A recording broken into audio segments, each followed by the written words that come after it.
Hey, I'm making a video for my book Metadimensional out on Kindle.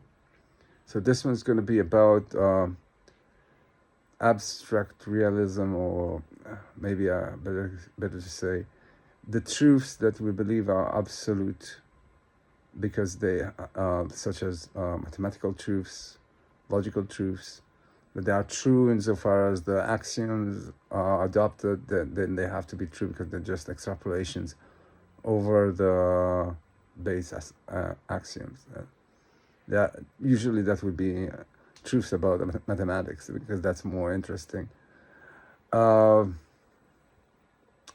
people would say that these truths are absolute, objective, have to be true, and in a reality where there is an objective, like there is an objective reality that can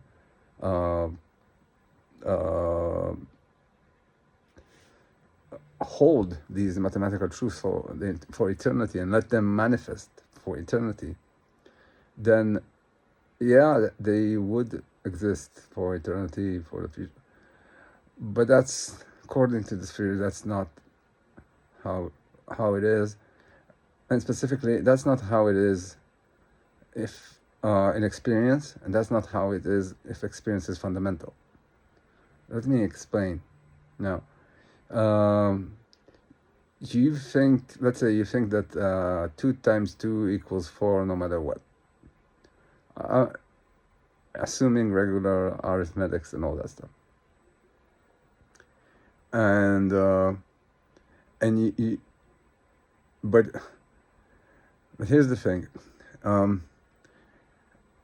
2 plus 2 is not, like, there is no abstract realm that is not experiential. There is no, like, when you say the ideas, you're talking about experiential properties. There is no number 2 other than in the experience of someone who thinks about them. That's just how it is. When you talk about abstract, you're not talking about, you may want to think of some kind of a realm that is non-experiential, but that's just a story you tell yourself. Every occurrence that you have with this will have to be experiential. The idea of the number 2, multiplication, and whatever other operator. And the rationale that it's that, let's say, 2 plus 2 shows is easy to follow, but it has to be followed. Has to be followed by an experiential agent. And the thing is that while usually experience will follow it, sometimes you just don't care and you think about other things. Like, you can see that 2 plus 2 will equal 4, but you decide not to make that to follow that rationale and think about something else, like, for example, that you're hungry or whatever. And then there's the other thing, which is when what I call experientially drift into, say, a dream, when you abandon your location in physical reality as far as you perceive it, your location, your existence in it, then it just so happens that all of these rational tracking of reason, you just abandon them. And at that point, mathematical truths no longer are true. And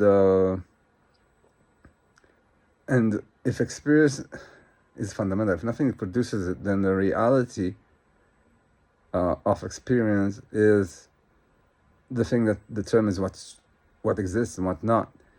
And this reality that experience abandons, where 2 plus 2 equals 4, that reality exists only insofar as there's some other experiential agent perceiving it. But if there isn't, then it doesn't exist, and it's not true that 2 plus 2 equals 4. It's just there is no 2 plus 2, or or the operator 2 plus 2 can yield any other value, and or whatever. I mean, like when in a dream, your idea of mathematics can differ from your idea of mathematics in a wakeful physical reality. So, in effect, the mathematics and logic, they are all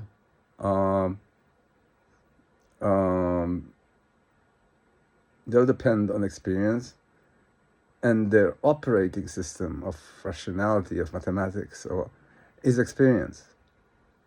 This is the thing that drives it. It is the experience that does deduction in a rational way.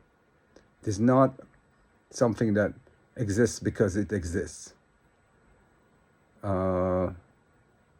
If experience doesn't follow the rationale of following rationality, then that deduction doesn't exist. Doesn't. Now you think, okay, I'm talking about, like, I'm just super philosophizing here, but you need to understand that while many times you'd think that reality is rational, it is a fact that we have portions in physics that are irrational, be it the superposition or physical randomness. And at these points, at